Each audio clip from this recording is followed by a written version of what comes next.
good to see you, sir. Good to see you, sir. How are you? I'm well. Yeah? Well, I'm a little upset. Okay, why? And disappointed in myself today. Okay. I'll bite on that. Why is that, Tracy? Well, going back to last season, I saw Golden State's team. Okay. And I said, if Steph and Clay are healthy, these guys are going to win a championship, just with the pieces that they added. So beginning of that season, this goes back to last year. Beginning of the season, I'm like, okay, they'll win a championship because Clay is coming back, right? Andrew Wiggins, I think, is going to be better this year and fitting into this system. We get to the playoffs. I see Boston's team, how they're going through KD and Kyrie, how they go through Giannis, the defending champions, in Miami. So I'm like, okay, I think Boston's going to win a championship based off of what I saw from them in the playoffs. And I was wrong. And I had Boston winning 6. Golden State. I should have stuck with my pick. You just didn't listen to your gut. I didn't listen to my gut. So listen to somebody who has a gut and listens to it all the time. And I can't believe I'm about to tell Tracy McGrady he should shoot his shot when he feels it. Chris, do you want to tell Tracy who did see this coming on October 20th? Who would that person be? Tell Tracy. Is it the guy I'm talking to right now? Rich Eisen. Yeah. This guy. 2 thumbs pointing right at him right now. That's me. I had it, Rich, from before the season started, but Boston, they wooed me in, man. I just saw the same thing you did, which is Clay's going to come back. Steph, I saw the way he finished last season, too. And I saw what he said at the end of the season, too, like nobody should forget about us and sleep on us next year. And I just felt that Kerr, I didn't see obviously Wiggins starting an All-Star game and I didn't see that. like that. I didn't see that. I'm a Michigan guy too, but I love Jordan Poole. Oh yeah. And I started seeing him play, but before the beginning of the season, I just thought so I didn't see the Suns making it again, and I didn't believe in the Lakers. And so I went with my gut, and I'm like, who's going to be back in the mix? And I said the Warriors. Listen, they're going to be scary for another few years. Don't you think? They're going to be scary. I mean, because you take a look at their roster, and you just saw what we just saw. Listen. I mean, and listen.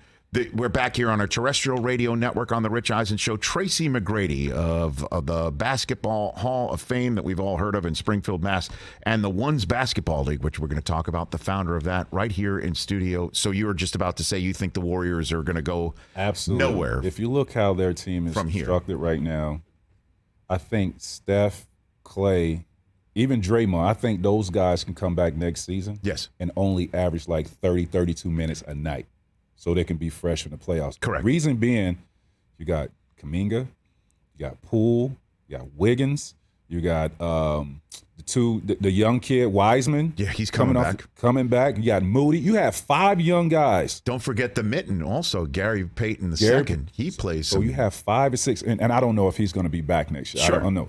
But if you keep those 5 guys, they bring those young boys back that can play 38, 40 minutes a night.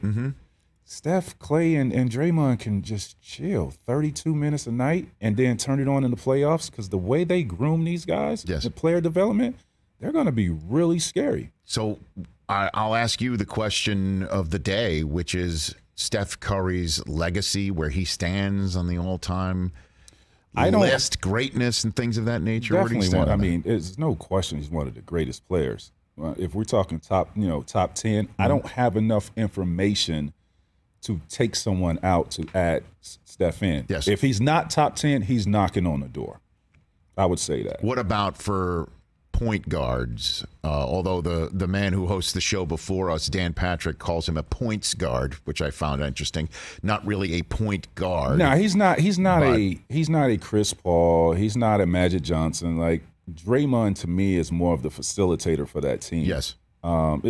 Steph is a different type of player, different type of point guard than those guys. I have him second all time behind Magic. And when we talk about all time, the reason why I don't have him over Magic, look at Magic's career. Magic, the first 9 years, nine out of his 12 years, he was in the finals, right?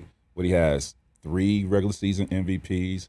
He has 5 championships. He has 5 MVP final MVPs. He has the all-time assists, 11 all-time assists per game. Steph is right behind Magic. I can't put anybody else ahead of Steph but Magic. Except so if you just want to cut it off at a height, obviously, you've got Magic at that height and above, and Point below guard. it's Steph. So what advice, Tracy McGrady, would you give Jayson Tatum today? I would tell him to watch that series over and over and over all summer long and learn from it. So watch it over. Dwell in it is what you're saying. Dwell in it and learn from it. I mean, that's the only thing you could do. Like, don't run away from it, right? Because it's only you can learn from the film what you did good in that series, and it was a lot of bad. Learn from those bad and turn those into good. And I think he has the ability to do that. Why do you think he had the turnover issues? Where He's does that come young. from? That's it. He's It's just as simple as that. He's young. He's going up against a team that has all the experience. These guys have no finals experience. He's going up against a team that is really, really experienced, and he's inexperienced. He's 24 years old. He has a chance to be back next year. So it's just as simple as, did you ever dwell in something like that? Did you ever do what you're advising him to do, which is just listen? I've never played on a championship team, and for me it was all right. How can I advance in the second round of losing every single year? Putting up great numbers. How can I be different coming back in the playoffs next year? And I used to watch series in the offseason of how I could get better. I mean, that's what you do as a basketball player. You don't run away from, a series that you lost. Don't watch it and learn from those mistakes, because it's a learning tool. It helps you for the foreseeable future.